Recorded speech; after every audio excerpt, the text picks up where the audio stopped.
Solve करते हैं JEE main 2025 का ये question based on the determinants हम बोल सकते हैं, मैट्रिक्स बोल सकते हैं, basically solving of the system of linear equation in 3 variables, उस पे बेस्ड है। तो ये हमारा सिस्टम ऑफ इक्वेशन है और बोला है कि सिस्टम ऑफ इक्वेशन का नो सोल्यूशन। तो आप बताओ इनमें से कौन सा आंसर, कौन सा ऑप्शन सही है। ठीक है, तो रिकॉल करते हैं कि नो सोल्यूशन कब होता। नो सोल्यूशन होता था जब डेल्टा 0 हो एंड डेल्टा 1, डेल्टा 2, डेल्टा 3 में से कोई भी एक at least one non zero, at least one non zero.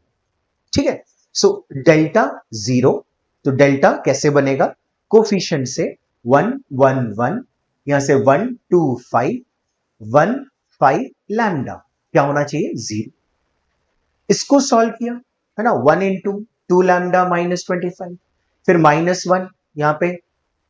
ठीक है, फिर लैम्डा -5 आएगा, फिर 1 टाइम्स 5 माइनस 2 3 आएगा। तो इसको सॉल्व करने में लैम्डा कितना आ रहा है 17।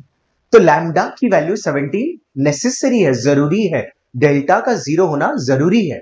ठीक है, तो उसके हिसाब से अगर हम देखें तो second and third option reject हो जाएगा, तो बचता कौन है, first and fourth option.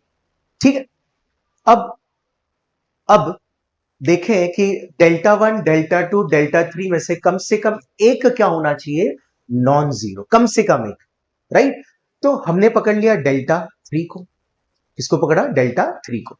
Y delta 3, Y delta 3, आप बोलोगे सर वाई डेल्टा 3, मैंने डेल्टा 3 इसलिए ले लिया बिकॉज हम क्या करते हैं, डेल्टा 3 में हम इसकी जगह 6 9 म्यू आ जाएगा और बाकी सारे हमारे पास ऑलरेडी नंबर्स हैं, तो म्यू के लिए एक बहुत इजीली कंडीशन आ जाएगा। ठीक है, तो इसको सॉल्व करने में क्या है, इस डिटरमिनेंट को सॉल्व करने में 1 टाइम्स 2 म्यू माइनस 45, फिर -1 आएगा, फिर इसको मल्टीप्लाई करेंगे म्यू इंटू 1 -9, फिर 6 टाइम्स क्या हो जाएगा 5 माइनस 2 3। ठीक है, तो ये कितना आ रहा है, ये आ रहा है 2 म्यू माइनस म्यू आ रहा है म्यू। ठीक है, -45 +9 +18।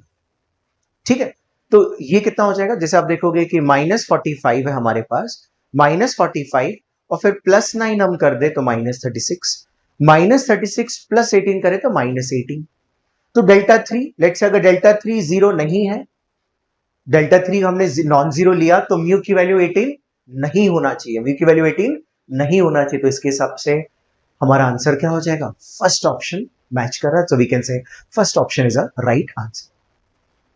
आई होप आपको ये क्वेश्चन समझा। Thank you.